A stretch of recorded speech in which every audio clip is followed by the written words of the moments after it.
Reciban el saludo de un servidor, anhelando que las bendiciones del cielo hayan estado con usted a través de estos días y de toda su vida.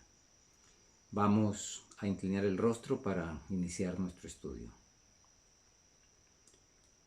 Gracias, Padre Celestial, porque tú has enviado luz a través de las tinieblas y que en la misma creación, cuando las tinieblas circuían la faz de la tierra, tú dijiste sea la luz e inmediatamente vino la luz.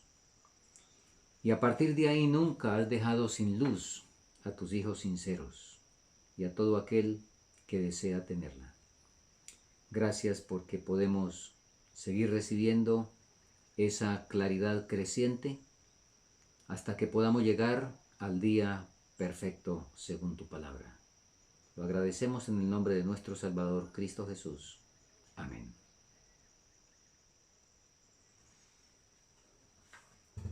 Nuestro capítulo es como una estación en el centro del recorrido profético que venimos haciendo y establece cómo es que nuestro gran Dios y Salvador y Redentor obra a través de la noche tenebrosa del pecado.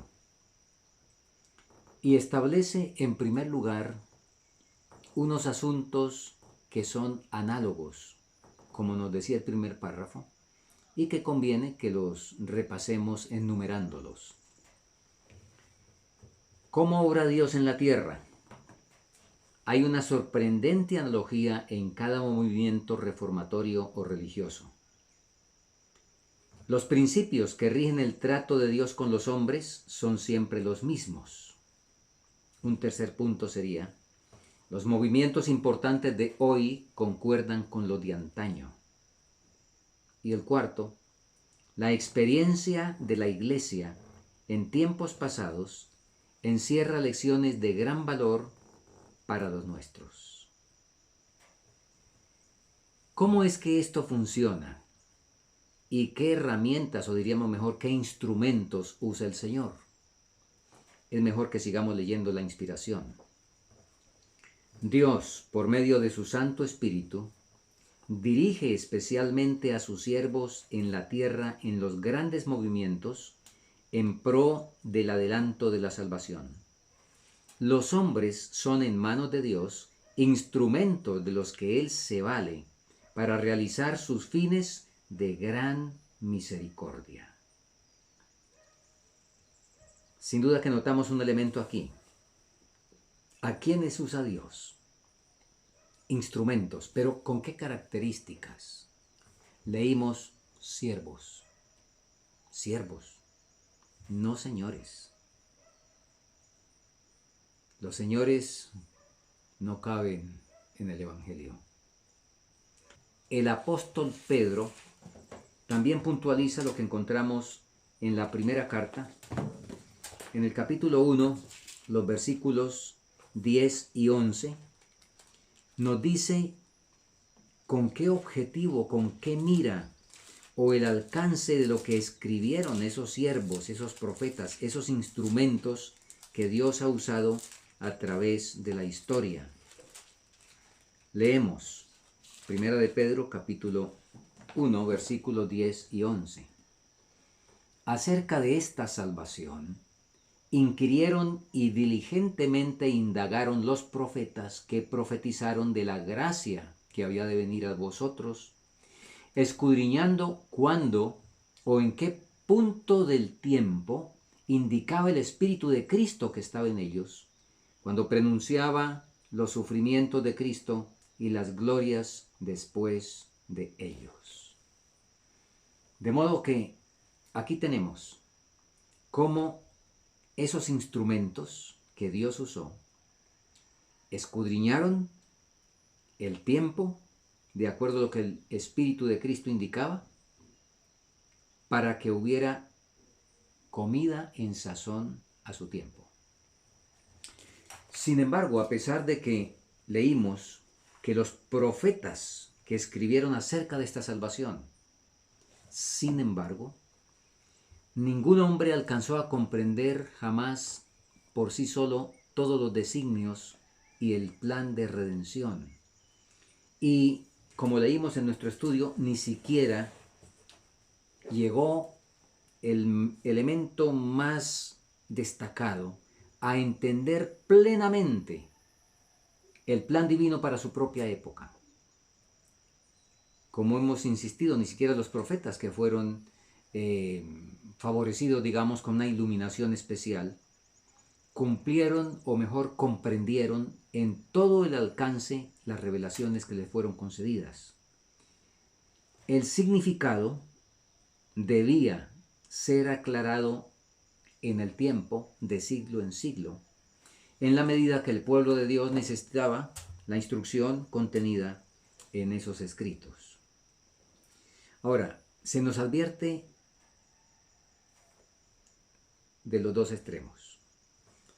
En primer lugar, como acabamos de ver, hay que aceptar y entender que no se logra comprender el alcance completo de la revelación recibida. Pero por otro lado, también está el problema de que entonces se conozcan los asuntos de una manera muy superficial, muy vaga. Y cuando esto ocurre es porque generalmente las tradiciones, las opiniones humanas afectan la comprensión de las grandes verdades.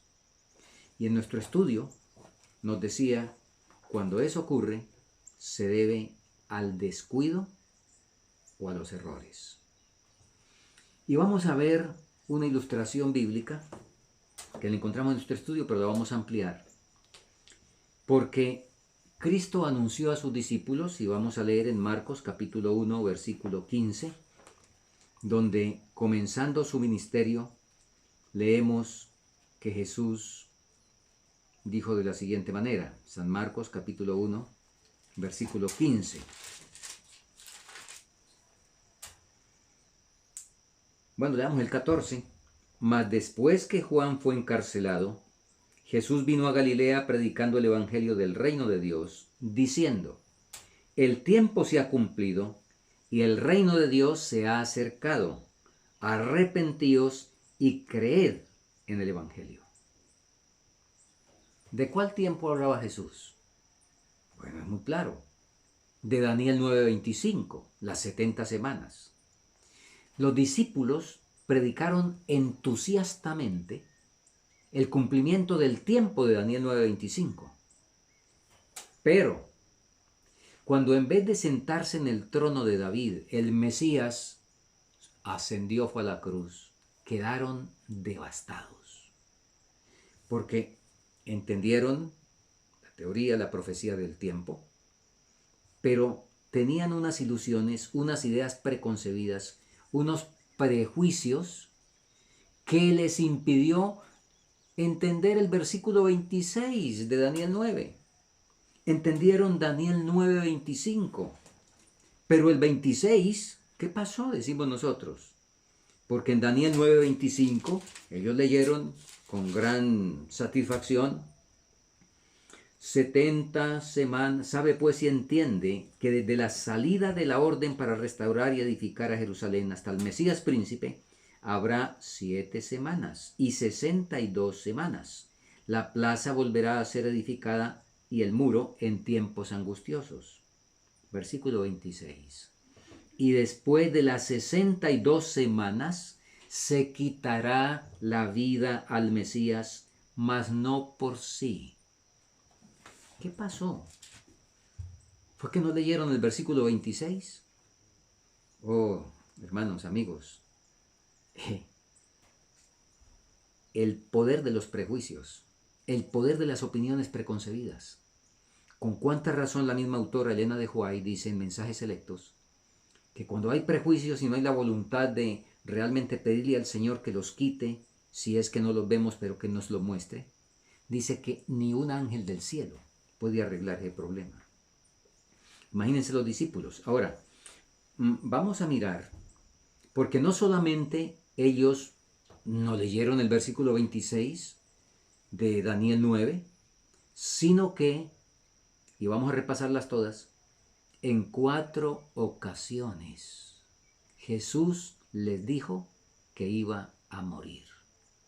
Por lo menos tenemos 4 ocasiones en que la registra Mateo y vamos a verlas todas. Mateo 16, 21, encontramos la primera que Mateo registra. Dice así: desde aquel tiempo comenzó Jesús a declarar a sus discípulos que le era necesario ir a Jerusalén y padecer mucho de los ancianos y de los príncipes de los sacerdotes y de los escribas, y ser muerto y resucitar al tercer día. Y ahí fue que Pedro lo tomó aparte y le dijo: Señor, que de ninguna manera esto acontezca, y ten compasión de ti y ni hable de esas cosas. Nótese, le declaró que debía ser muerto y resucitar al tercer día. Avanzamos un capítulo, versículo 9 del capítulo 17 de Mateo. Está ahora narrando la experiencia del monte de la transfiguración. Y ahora Jesús les dice: cuando descendieron del monte, Jesús les mandó diciendo: no digáis a nadie la visión hasta que el Hijo del Hombre resucite de los muertos. ¿Cuántas van? 2. Sigamos. Luego en el versículo 22, que está ya en otro incidente, y el versículo 23 del mismo capítulo 17, leemos: y estando ellos en Galilea, Jesús les dijo: el Hijo del Hombre será entregado en manos de los hombres, y le matarán, pero al tercer día resucitará. Y la última la tenemos en el capítulo 26 y el versículo 1, donde dice de la siguiente manera: y aconteció que cuando Jesús hubo acabado todas estas palabras, dijo a sus discípulos, versículo 2, avancemos: sabéis que dentro de 2 días se celebra la Pascua, y el Hijo del Hombre será entregado para ser crucificado. ¿Con cuántos años de anticipación dijo para que se les olvidara? De hecho, todas las 4 veces fueron bien cercanas, pero esta última fue 2 días antes. Increíble. Increíble. Los discípulos conocieron el tiempo, pero no conocieron la naturaleza del evento. Y es una tragedia no conocer las dos cosas. Y nuestro estudio analiza un poco más el problema. Y vamos a leer en la página 396, a repasar otra vez juntos, donde nos dice de la siguiente manera: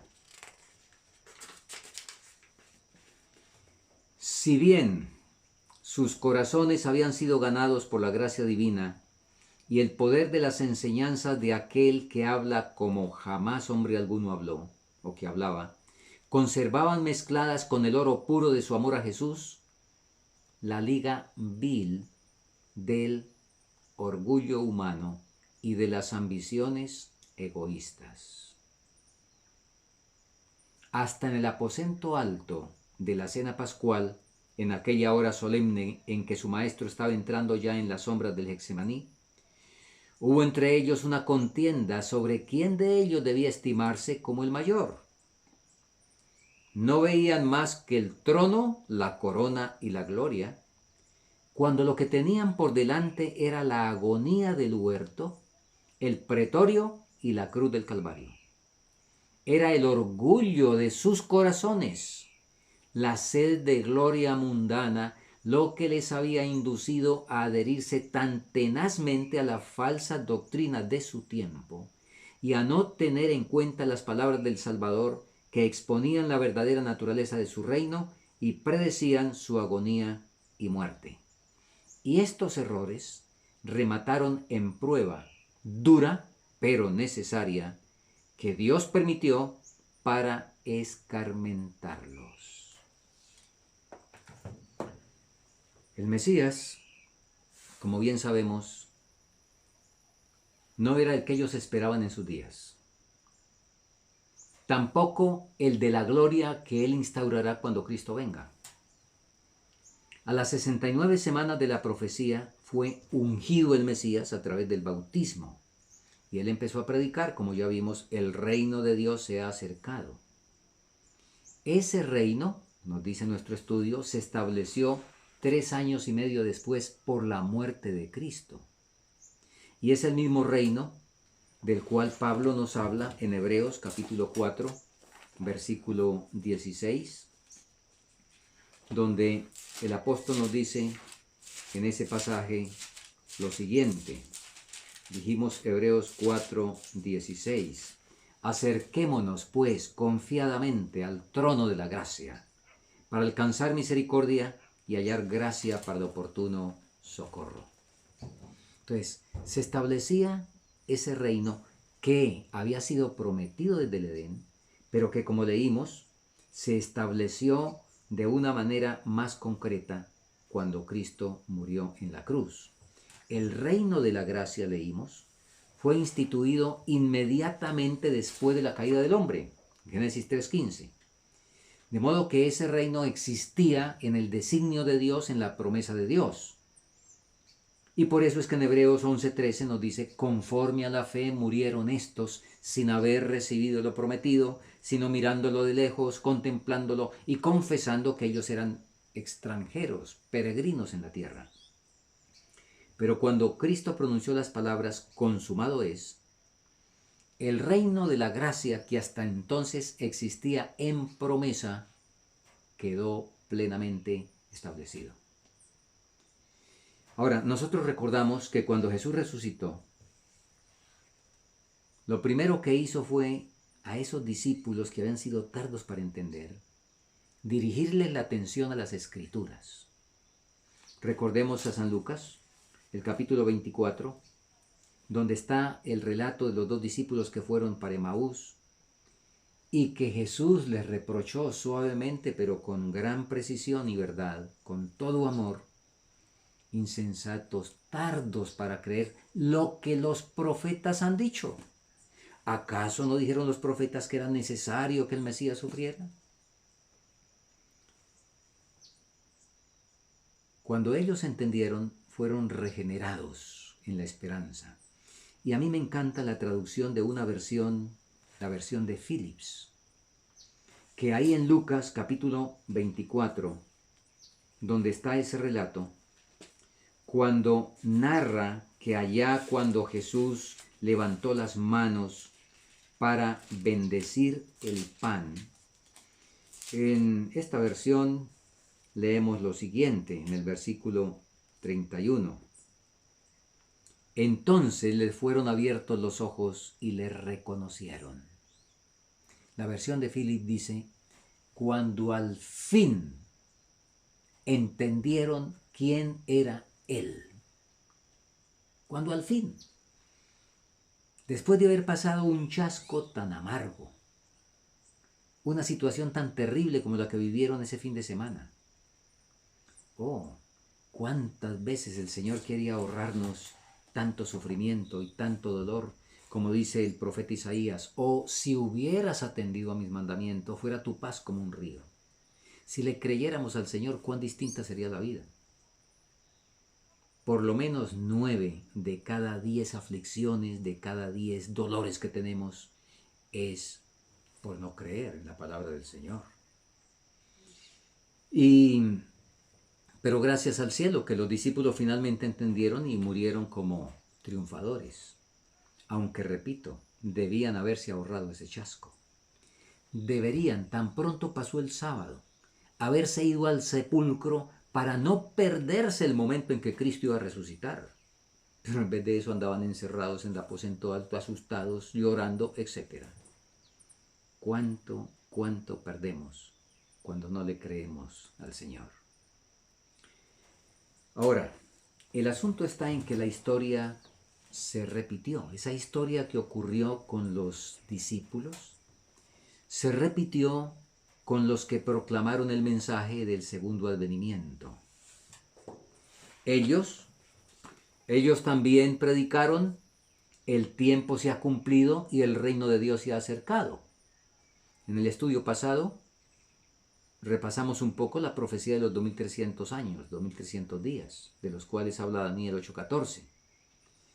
De modo que los del primer advenimiento también proclamaron y entendieron, al igual que los discípulos, el tiempo. ¿Pero qué pasó? Exactamente el mismo error. O digo mejor, no el mismo, me refiero en la misma área, en la misma clase de error. En tener una idea preconcebida y esperar el cumplimiento del tiempo dentro de esa idea preconcebida. Ustedes recuerdan que en la predicación del mensaje del primer ángel, el cristianismo tenía la idea totalmente arraigada de que el santuario era la tierra y que la venida de Cristo para la eliminación del pecado y purificación del santuario, pues el santuario era la tierra. Era lógico que entonces hablaba de la venida de Cristo a la tierra.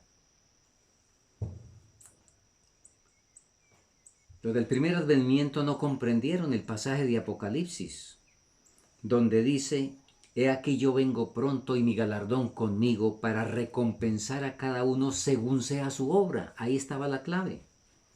Porque ¿con qué base se va a recompensar si no se hace primero una obra de juicio para llevar al examen las obras y de acuerdo a la obra entonces recompensar?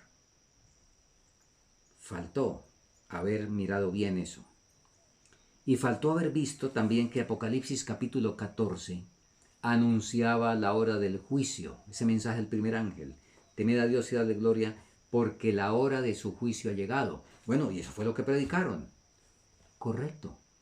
Pero ¿no ve que seguían un segundo y un tercer mensaje? Debían haber entendido que después de cumplirse el primer mensaje, faltaban los otros dos. Pero era tan fuerte la idea de que el santuario era la tierra, que no se pudo ver eso, así como ya vimos, los discípulos no pudieron ver un versículo después de Daniel 9:25 y leer el 26, donde decía: se quitará la vida al Mesías y no por sí. Así es de que ambos mensajes se dieron dentro del tiempo, pero fallaron en el evento. Y leamos juntos por qué eso ocurrió. Nosotros leímos de la siguiente manera: como los discípulos se equivocaron en cuanto al reino que debía establecerse a fin de las 70 semanas, así también los adventistas se equivocaron en cuanto al acontecimiento que debía producirse al fin de los 2300 días. En ambos casos, la circunstancia de haber aceptado errores populares, o mejor dicho, la adhesión a ellos, fue lo que cerró el espíritu a la verdad. Ambas escuelas cumplieron la voluntad de Dios, proclamando el mensaje que Él deseaba que fuese proclamado, y ambas, debido a su mala comprensión del mensaje, sufrieron desengaños. Sin embargo, ¿qué es ese sin embargo? Algo positivo, algo que es la otra cara de la moneda.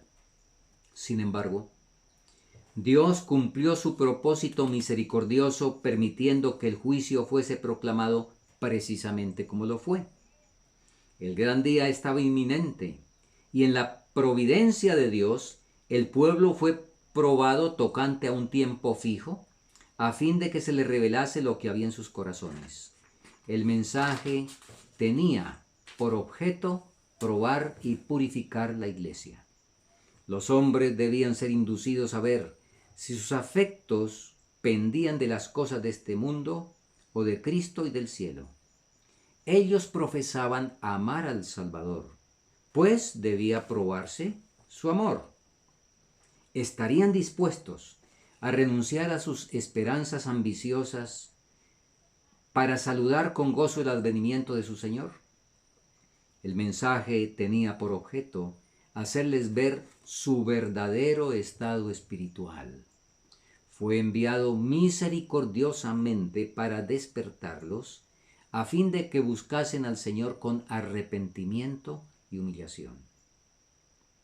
Además, si bien el desengaño era resultado de una comprensión errónea del mensaje que anunciaban, Dios iba a predominar para bien sobre las circunstancias. Y luego nos sigue narrando entonces algunas cosas que iban a ser para bien. Y termina este capítulo diciendo lo siguiente: ¿cuántos habrían obrado por temor o por impulso y arrebato?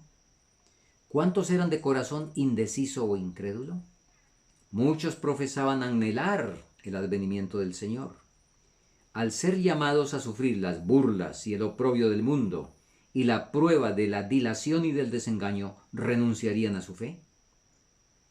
Porque no pudieran comprender luego los caminos de Dios para con ellos, rechazarían verdades confirmadas por el testimonio más claro de su palabra.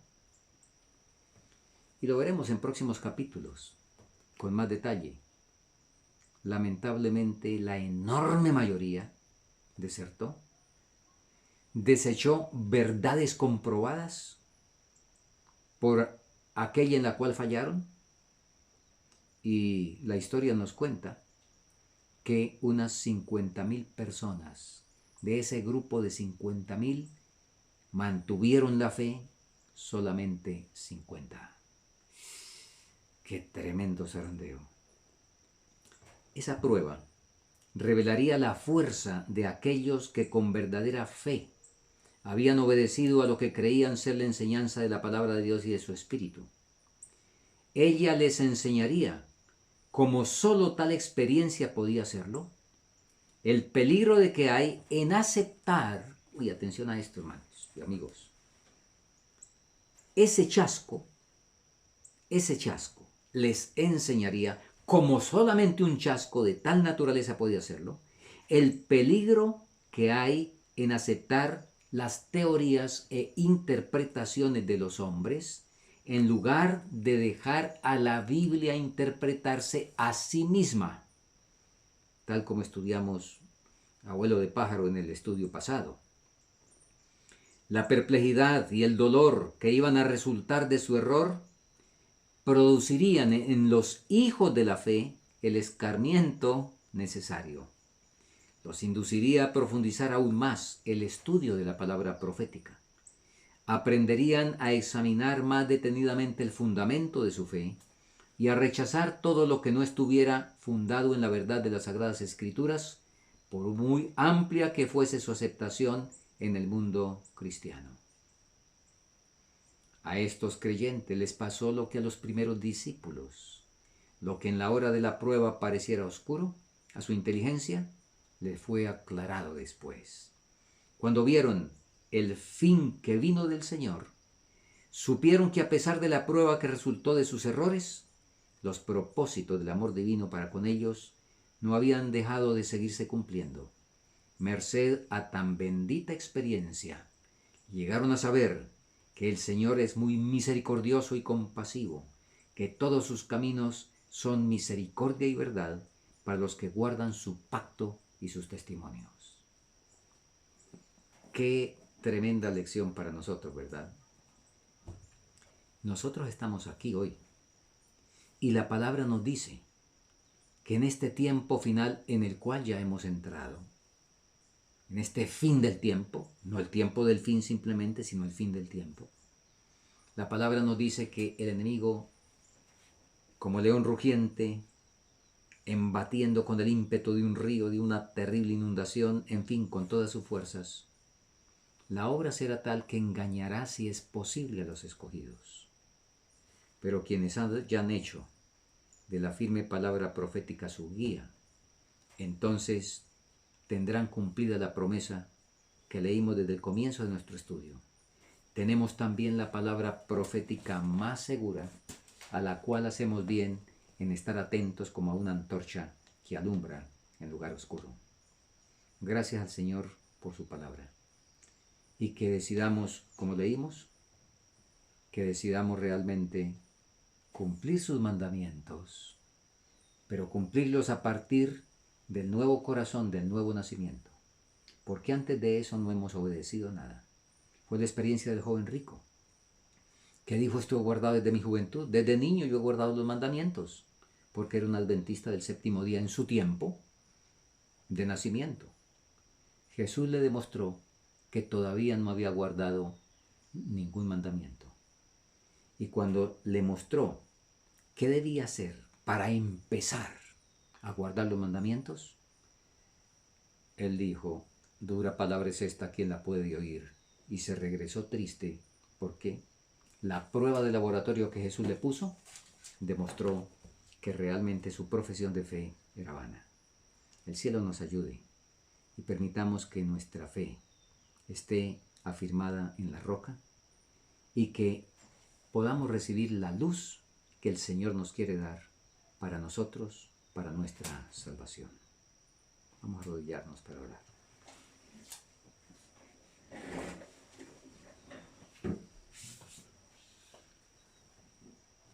Querido Padre, nunca en tu gran bondad nos has dejado sin testimonio. Y como nos adviertes a través del apóstol Pablo, estas cosas les acontecieron a los discípulos, estas cosas les acontecieron a nuestros hermanos de 1844, los pioneros del mensaje del advenimiento.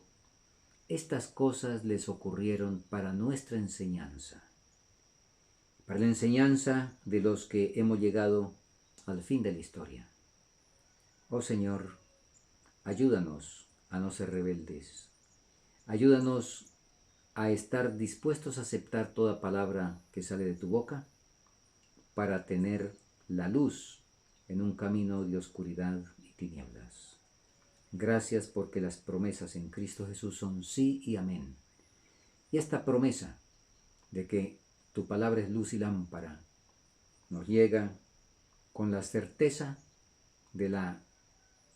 del compromiso de Cristo Jesús nuestro Salvador, en cuyo santo nombre pedimos el cumplimiento de esa promesa. Amén.